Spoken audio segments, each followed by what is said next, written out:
Hey guys, so I told you in the last video that there are going to be a few more videos coming in the real near future. And this one is going to be the review of these new camera mounts that I got. And I'm going to be using them to mount my camera on my bodies to make a universal mounting system with my kits. Sort of like the GoPro, but a little bit more convenient and a little bit more rigid, hopefully. But anyways, it's going to be using these ones. I got two of these. They're real basic camera mounts I got off of eBay for about $3 a piece. Made of steel. They got this square base that you could just drill holes through and mount a bolt through and hook it to something. And I'm going to be using these with this.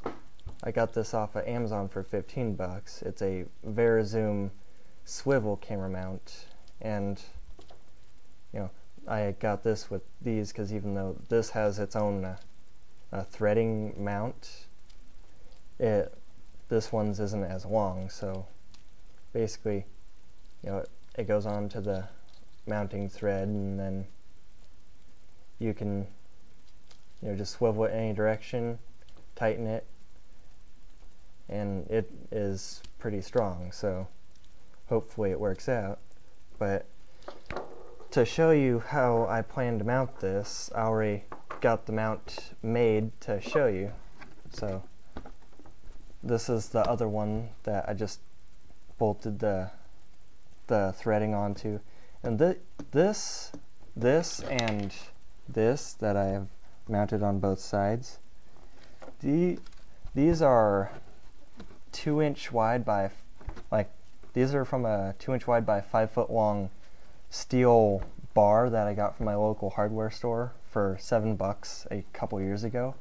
And to this day, I've just been every now and then cutting a sheet off or a segment off to use for whatever I need. In this case, I got this sheet's like 5 inches long. This is 4 3/4. This one had to be shorter because of the edges of the bed.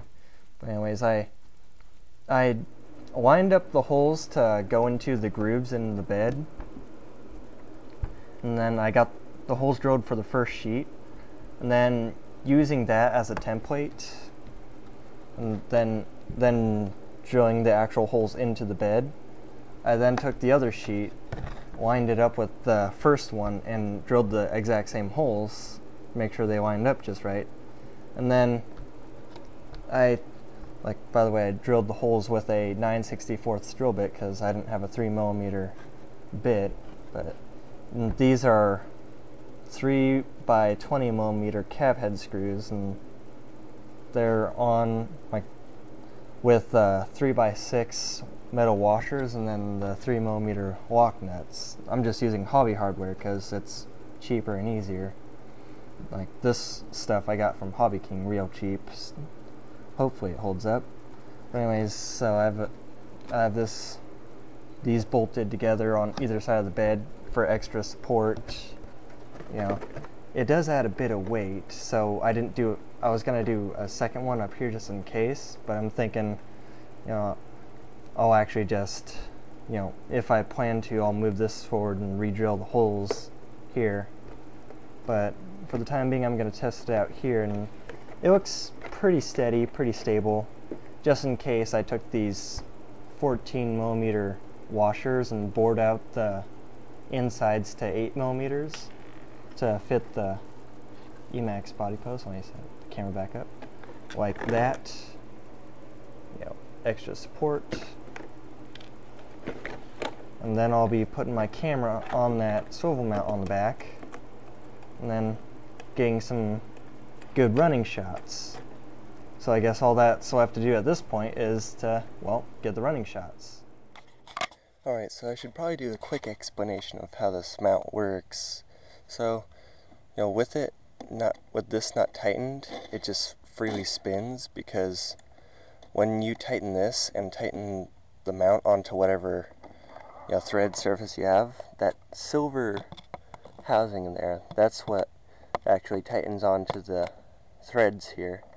And then this just tightens it, and then when you loosen it, it free spins.